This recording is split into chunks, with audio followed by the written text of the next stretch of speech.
दोस्तों नमस्कार, मैं हूं रिंकू शर्मा और आप मेरे साथ देख रहे हो विविध भारत टीवी। आज मेरे साथ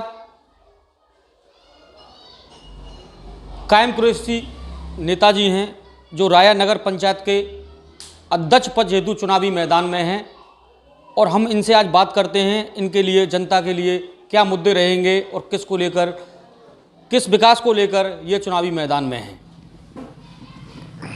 जी सर बताएं। सबसे पहले तो मैं अपने सनातन धर्म के भाइयों को राधे राधे बोलता हूँ और मुस्लिम भाइयों को अस्सलाम वालेकुम बोलता हूँ। सिख भाइयों को सत श्री अकाल बोलता हूँ। बौद्ध भाइयों को जय भीम बोलता हूँ, नमो बुद्धाय बोलता हूँ। आज आप रिंकू भाई मेरे यहाँ पधारे, आपका भी मैं हार्दिक स्वागत करता हूं। नगर पंचायत राया के अध्यक्ष पद के लिए लोग कहते हैं कि नगर पंचायत का प्रमुख कार्य जो है खरंजा, नाली, सफाई और सड़क, पानी, ये होता है। लेकिन मेरे मुताबिक ये कार्य तो रूटीन बेके हैं और होते चले आ रहे हैं और होते रहेंगे। इससे भी अधिक राया का पूरा समाज जिस व्यक्ति को अधिकतम वोट देता है लोकतांत्रिक व्यवस्था में, वो व्यक्ति जीतता है और चेयरमैन बनता है और वो हम सबकी आवाज़ बनता है।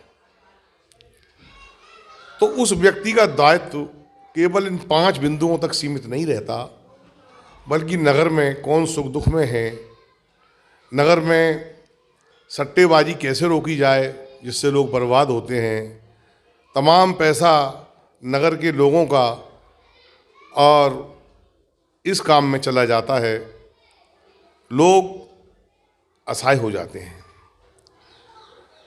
इसमें चरस, गांजा, इससे मेरे देखते देखते तमाम युवा जिनके चेहरे पे मैं बड़ी चमक और बड़ा पहलवान जैसा हैंडसम उनको देखता था, वो मरीज जैसे लोग होते चले जा रहे हैं। उनको रोकने का भी प्रयास चेयरमैन का बनता है कि हमारे नगर में मादक द्रव्य और इस प्रकार की कोई चीज़ें न बिकें जिससे कि हमारे समाज को नुकसान हो।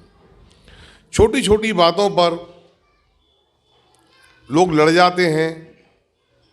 एक संदेश ये हो कि छोटी बात के लिए लोग थाने नहीं जा कर के चेयरमैन के पास आएं और चेयरमैन अपने साथी चुने हुए सभी सम्मानित मेंबरों को साथ लेकर के उस समस्या के समाधान के लिए प्रयास करें और उनके घरों पर जाएं, उनको समझाएं कि थाने पे जाने पे आपको न्याय नहीं मिलेगा, कचहरी पे जाने पे न्याय नहीं मिलेगा, कचहरी पे बहुत देर में जाके न्याय मिलेगा। पंडित जवाहरलाल नेहरू जी ने कहा था, हमारे भारत के प्रथम प्रधानमंत्री थे, जस्टिस डिले जस्टिस डिनाइल, देरी से मिला हुआ न्याय कोई न्याय नहीं होता है। वहाँ चक्कर लगाते रहो, कभी हड़ताल हो गई, कभी कंडोलेंस हो गई, कभी छुट्टी हो गई, कभी किन्हीं कारणों बस कुछ हो गया। जो न्याय गांव स्तर पर मिल जाता है, मोहल्ला स्तर पर मिल जाता है, समाज के द्वारा मिल जाता है, उस न्याय में हमें संतोष करना होगा। इसके अतिरिक्त राया में रेलवे की 2 गाड़ियाँ रुकती थीं। एक 9:30 बजे मथुरा से चलती थी, लगभग 9, सवा 9 बजे चलती थी, और वो यहाँ आ जाती थी 9:15 बजे के लगभग। एक गाड़ी हाथरस से चलती थी लगभग 10 बजे, वो 10:30 बजे के लगभग यहाँ आ जाती थी।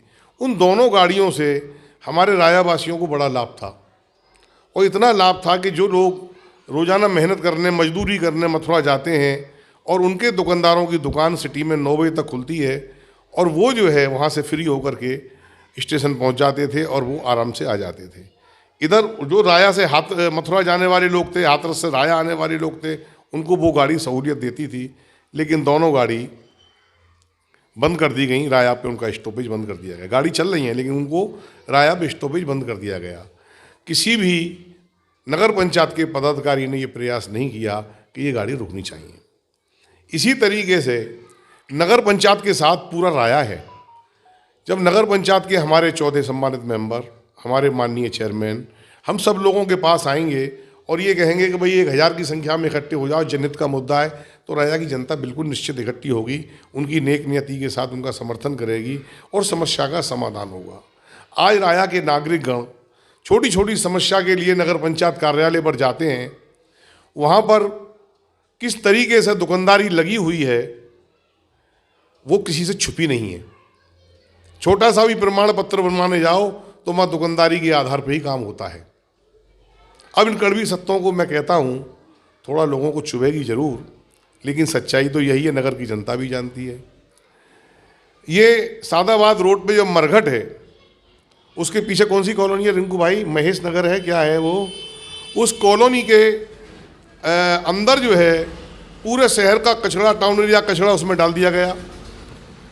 हमने इसका विरोध किया, हमने एसडीएम साहब को कंप्लेंट करी, तमाम लोगों के हस्ताक्षर कराए।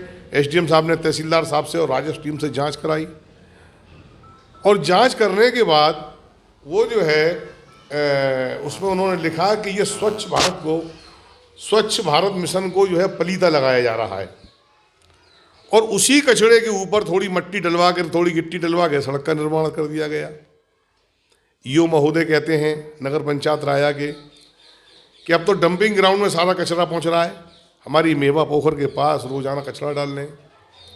सुल्तानगंज मोहल्ला है जहाँ मस्जिद भी बराबर है, जहाँ तमाम आबादी बसी हुई है, दलित भाइयों की, मुस्लिम भाइयों की, तमाम ब्राह्मण भाइयों की, ठाकुर भाइयों की, तमाम समाज के लोग वहाँ रहते हैं। श्री जी धाम कॉलोनी है, वहाँ भी लोग रहते हैं। वहाँ पूरे शहर का गंदा कचरा पड़ रहा है। वहाँ शौचालय बना दिया गया, उस शौचालय आज तक चालू नहीं हुआ। सरकार का कितना बड़ा पैसा लगा, लेकिन शौचालय आज तक चालू नहीं है।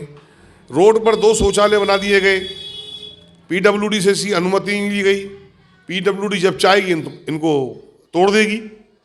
तो मतलब अनियमित रूप से भी काम किए गए।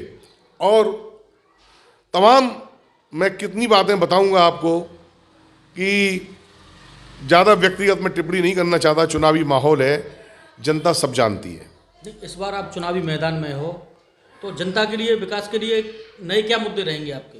देखो ऐसा है, यदि मैं मैदान में आया, अभी चुनाव डिक्लेयर नहीं हुआ है, डिक्लेयर होने के बाद ही मैं अपना डिक्लेरेशन करूंगा।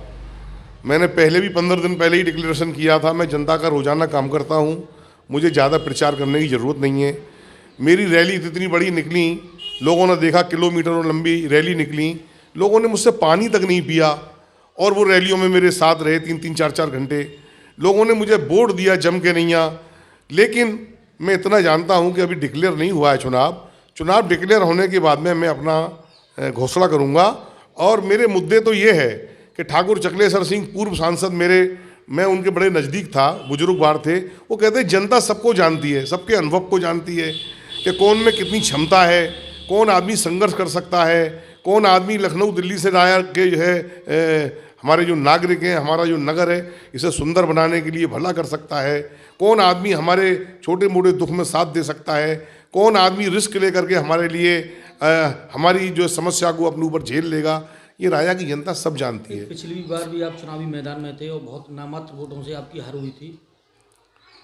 तो देखो, पिछले चुनाव में जनता का ऐसी बात नहीं, आपको सहयोग मिला था?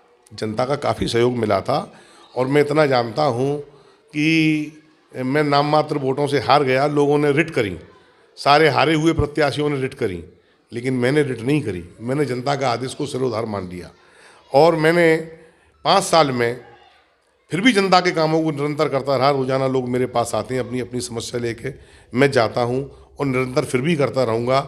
ये मेरा एक धर्म है।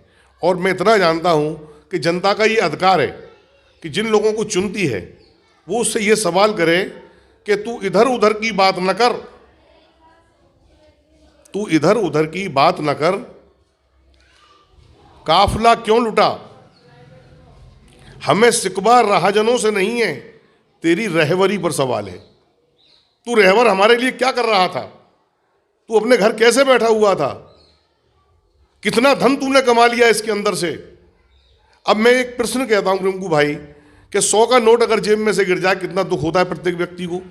लोग 1000 2,000 5,000 5,000 रुपये वोट बांट रहे हैं, शराब बांट रहे हैं, पैसा बांट रहे हैं। तो क्या जनता को, ये राया की को नहीं पता कि ये किस लिए बांट रहे हैं? राजनीतिक जुआरी हैं ये जुआ खेल रहे हैं राया में। अगर इनका पत्ता पिट गया तो इन्हें कोई परवाह नहीं है, ये जुआरी हैं। और आ गया इनका पत्ता तो ये मालामाल हो जाएंगे, फिर ये धन कमाएंगे। और राया की जनता इनकी आंखों में आंख डाल के बात नहीं कर सकती। जब वो 2,000 रुपये ले लेगी, शराब पी लेगी, इनका खाना खा लेगी, वो कैसे बात कर लेगी? मुझे जितने मतदाताओं ने वोट दिया, मुझसे पूड़ी नहीं खाई, मुझसे कोई किसी प्रकार का टेस्टी गुटखा पान मसाला नहीं खाया, मुझसे किसी प्रकार का उन्होंने 1 रुपया नहीं दिया। और मैंने सूखा इलेक्शन, केवल आप सोच लीजिए माल ढोने रिक्शे में मैं खड़े होकर के, कुमार नरेंद्र सिंह मेरे साथ थे, वो एक राजा हैं और वो मेरे साथ थे। मुकेश जो वर्तमान विलुप्त मुकेश भाई, वो मेरे साथ थे। तमाम लोग मतलब जो है हमारे सादाबाद के विधायक अनिल चौधरी, वो हमारे साथ थे।